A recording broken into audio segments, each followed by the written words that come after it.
नमस्कार दोस्तों, हमारे चैनल में आपका स्वागत है। DSSB exam part A series में आज हम सब्जेक्ट लाए हैं रीजनिंग। जो रीजनिंग में जो मोस्ट इम्पोर्टेंट टॉपिक्स हैं और जिनमें से रिपीटेड क्वेश्चंस आते हैं, जिन टॉपिक्स में से आज हम उन्हेंगे उन्हीं टॉपिक्स की आज हम बात करेंगे। ठीक है, तो ये भी 20 मार्क्स का होता है जैसा कि आपको पता है। अब आप भी इसमें 17 से जो 19 मार्क्स हैं उन पर ध्यान दीजिएगा। जो बाकी एक है, अगर कहीं से बाहर से आ जाता है तो आप उस पर ध्यान नहीं देंगे। और ज़रूरी नहीं वो एक क्वेश्चन बाहर से है, कई बार क्या होता है 20 के 20 क्वेश्चन वही आते हैं जो हमको आते हैं। तो आइए बात करते हैं। जैसे कि आप होता है रीजनिंग 20 मार्क्स का होता है। देखिए, number and alphabet series. Number and alphabet series क्या होती है? जैसे मान ली पहला हमने अल्फ़ाबेट दे दिया ए, फिर दे दिया सी, फिर दे दिया ई, तो नेक्स्ट बताइए। ये एक पैटर्न है ना, पता चल जाता है। और नंबर में क्या होता है? जैसे आपको दे दिया 1, 4, 9, 16, तो आप इसमें देख रहे होंगे ये स्क्वायर है। 1 का स्क्वायर, 2 का स्क्वायर, 3 का स्क्वायर, 4 का स्क्वायर, तो नेक्स्ट विल बी 5 का स्क्वायर। ओके, फिर हमारा एनालॉगी। एनालॉगी में क्या होता है? आपको जैसे एक तरह से जो हमने मैथ्स में प्रोपोर्शन होता है ना, ये और ये उस टाइप में होता है। तो यानी कि उसका मतलब क्या होता है, ये देखिए मैं बताती हूँ आपको। जैसे यहाँ पे लिख दिया एप्पल, फ्रूट, तो यहाँ लिख देंगे पोटैटो। अब ये ऑप्शन से छाटना है। तो देखिए इसका मतलब क्या होता है, इन दोनों में जो रिलेशन है, इसका मतलब है वही इन दोनों में रिलेशन है। यानी कि अगर एप्पल एक फ्रूट है तो पोटैटो की भी कोई ना कोई कैटेगरी होगी। ठीक है, तो उसकी कैटेगरी क्या है? वेजिटेबल की। ठीक है, तो ये होता है हमारा एनालॉगी। फिर आता है हमारा क्लासिफिकेशन। क्लासिफिकेशन में क्या होगा? आपको 4 ऑप्शन दे देंगे, उनमें से 3 एक ऐसे होंगे, एक अलग होगा। ठीक है, जो एक अलग होगा वही आपको फाइंड करना है। एक तरह से क्लासिफिकेशन को हम ओड वन आउट भी कह सकते हैं। जैसे मान लीजिए एक चीज़ है, जैसे क्रिकेट, बेसबॉल, फुटबॉल, बिलियर्ड्स।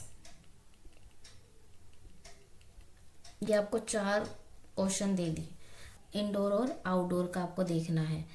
तो यानी कि क्रिकेट आउटडोर है, बेसबॉल आउटडोर है, फुटबॉल आउटडोर है, बिलियर्ड्स इंडोर गेम है। तो आपको ये समझ आया होगा। कोडिंग डिकोडिंग में आपका किस टाइप में आता है? जैसे मान ली यहाँ पे लिख रहा है बॉय, बॉय को हमने लिख दिया YOB, तो इसमें पूछ लेगा कि गर्ल, गर्ल को हम कैसे लिखेंगे। तो यानी कि जो कोड इसमें लग रहा है वो उसको डिकोड करके आप इसमें लगाइए। ठीक है, वो होता है कोडिंग डिकोडिंग।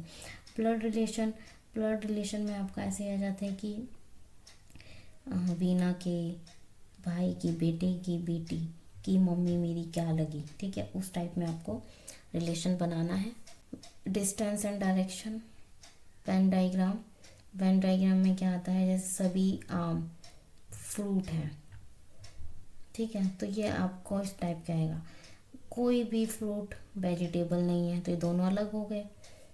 ठीक है, कुछ फ्रूट वेजिटेबल्स हैं। और देखिए ये वेन डायग्राम की मैं आपको बता रही हूँ कि ये टाइप्स होते हैं, तो ये आपको इस टाइप से बनाना है। क्यूब, क्यूब आपको पता है 3x3 का भी होता है, 4x4 का भी होता है। ठीक है, ये है आपका क्यूब। ठीक है, ये क्यूब है, क्यूब से रिलेटेड क्वेश्चन आते हैं। फिर आता है आपका डाइस। डाइस यानी कि जो लूडो वाला होता है। ठीक है, वो डाइस है। अल्फ़ाबेट टेस्ट, उसमें ये दे देंगे कि ए के दाएं 15वां अक्षर जो भी है उसके बाएं 7वां अक्षर कौन सा होगा। तो ये होता है हमारा अल्फ़ाबेट टेस्ट। नेक्स्ट आता है हमारा रैंकिंग एंड कंपैरिजन। उसमें क्या होता है? जैसे कि A B से बड़ा है, Y B से बड़ा है, C D से बड़ा है, इस टाइप में फिर बताने कि सबसे बड़ा कौन है या सबसे छोटा कौन है। रैंकिंग आपको बता देंगे कि राम के 18वें दाईं ओर श्याम बैठा है, इसके बाईं ओर 7वें से ये बैठा है, तो उसकी रैंकिंग बताइए। फिर आता है हमारा अर्थमेटिक रीजनिंग। फिर आता है मिसिंग नंबर एंड करेक्टर। ये आपको पता ही होगा मिसिंग नंबर एंड करेक्टर में क्या होता है। कोई भी दे देंगे, उसमें 4 नंबर होंगे, 5वां बताओ, छठा बताओ, इस टाइप में होता है ये। या मिसिंग नंबर है जैसे 1, 4, यहाँ छोड़ देंगे 16, 25, तो ये मिसिंग नंबर बताओ।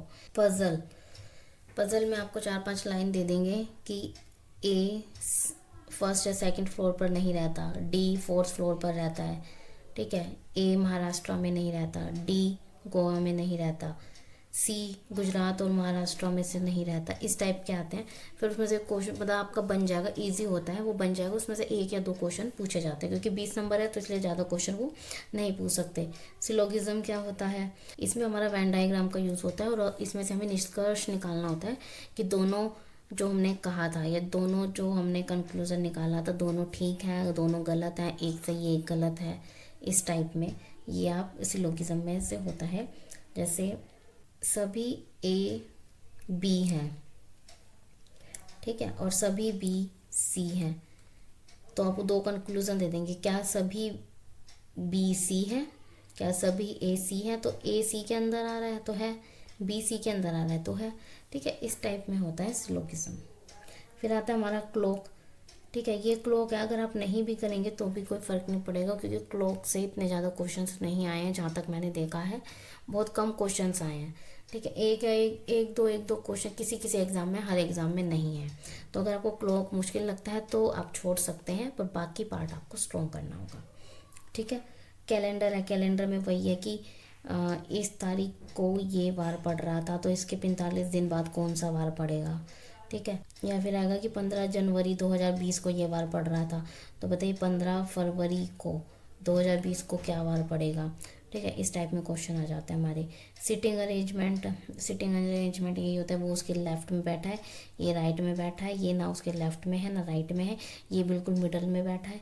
फिर वो आपकी जो सीरीज बन जाएगी उससे क्वेश्चन पूछते हैं कि सब एक्सट्रीमली लेफ्ट कौन है और एक्सट्रीमली राइट में कौन है, ठीक है। Mirror and water image, mirror and water image, जैसे यहाँ एक इमेज है, ठीक है, इसमें यहाँ पे मिरर रख दिया तो मिरर में कैसी दिखेगी, ठीक है। वाटर इमेज, वाटर में एकदम उल्टा दिखता है, ठीक है। पैटर्न कॉम्प्लीशन, या तो फिर वो ABCD का हो सकता है या फिर वो 1 2 3 नंबर्स का हो सकता है, ठीक है, पैटर्न, या फिर हो सकता है वो इमेजेस का हो कि पहले बीच में था, यहाँ साइड में हो गया, फिर यहाँ हो गया, अगला बताइए क्या आएगा, ठीक है, इस टाइप में आ सकता है। एम्बेडेड फिगर, एम्बेडेड फिगर ज़रूर आता है, इसका मतलब क्या होता है कि आपको कोई भी एक ऊटपटांग सी इमेज दे देंगे और उसमें फिर नीचे 4 ऑप्शन होंगे आपके, तो उसमें से कहेंगे कि इन चारों में से कौन सी इमेज इसमें फिट बैठती है, तो 3 नहीं बैठेंगी, सिर्फ 1 फिट बैठेगी, वो आपको निकालनी होगी कि कौन सा ऑप्शन इसमें है, ठीक है, यानी कौन सा इसमें एम्बेडेड है, यानी कौन सा इसमें छिपा हुआ है। ये हमारे इंपॉर्टेंट टॉपिक्स है जो हमने आपको बताए हैं। अगर आप इन सारे 21 टॉपिक्स को कर जाते हैं, 21 में से अगर आप मान लीजिए क्लॉक को छोड़ देते हैं, अगर आप 20 टॉपिक भी कर जाते हैं तो आपके 17 से 19 नंबर कहीं नहीं गए। अगर आप इनको अच्छे से करते हैं 17 से 19 नंबर आपके कहीं नहीं गए।